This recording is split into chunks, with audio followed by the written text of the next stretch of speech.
తాడేపల్లిగూడెం పట్టణ పరిసర ప్రాంత విద్యార్థులకు తెలియజేయనిది. కొత్త సాఫ్ట్వేర్లో బస్ పాసులు కలర్ చేంజింగ్ ఎక్కించడం వల్ల 12, 13 తారీఖుల్లో బస్ పాసులు ఇవ్వబడవు. తిరిగి 14వ తారీఖు పునరుద్ధరించబడుతుంది. 14వ తారీఖు బస్ పాసులు యథావిధిగా ఇవ్వబడతాయి. అదేవిధంగా కొత్త బస్ పాసులు తీసుకునే విద్యార్థులకు అంటే ఇప్పుడు స్కూల్స్ స్టార్ట్ అవుతున్నాయి కాబట్టి కౌంటర్లో రష్ ఎక్కువగా ఉంటుంది. www.apsrtc బస్ పాస్ .inలో మీ అప్లికేషన్ని ఫిలప్ చేసుకోవచ్చు. ఆ ఫిలప్ చేసుకున్న తర్వాత ఒక ఐడి జనరేట్ అవుతుంది. ఆ ఐడి కనుక ఈ కౌంటర్లో చెప్తే వెంటనే మీకు బస్ పాస్ ఇవ్వబడుతుంది. లైన్లో నుంచోవాల్సిన అవసరం కూడా ఉండదు. అదేవిధంగా కొత్త బస్ పాసులు తీసుకునే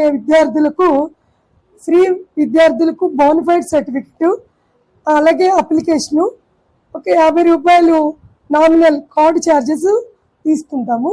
అదేవిధంగా రెన్యువల్ వాళ్ళకి ప్రిన్సిపల్ సిగ్నేచర్తో ఉన్న మీ టికెట్ మీద ప్రిన్సిపల్ సిగ్నేచర్ ఉండాలి, అప్లికేషన్ ఉండాలి, అలాగే ఆధార్ కూడా ఉండాలి.